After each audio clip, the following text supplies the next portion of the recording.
边一直存在着一批靠谱的野生指挥家。倒，慢点，慢点，倒，好，差点撞上去。哎呀！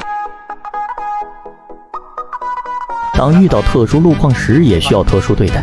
此时拥有一个靠谱的指挥极其重要，但高手指挥会教你一句口诀，你只管大力，剩下的交给奇迹。倒，等这没有声，倒吧，没声。对吗？慢点，慢点，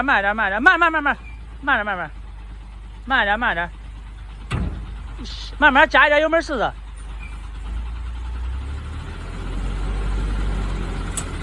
好，回来了，好走，回来了，好走。他们指挥全靠一张嘴，似乎在指挥倒车时眼睛只是个摆设，只有听到响声，他们才能判断倒车的进度。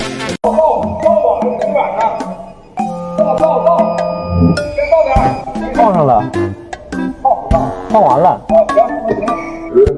来倒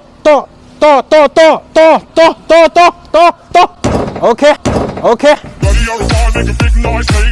后来司机们升级了车机系统，特别是人工智能的倒车雷达，从此他们再也不用担心倒车问题。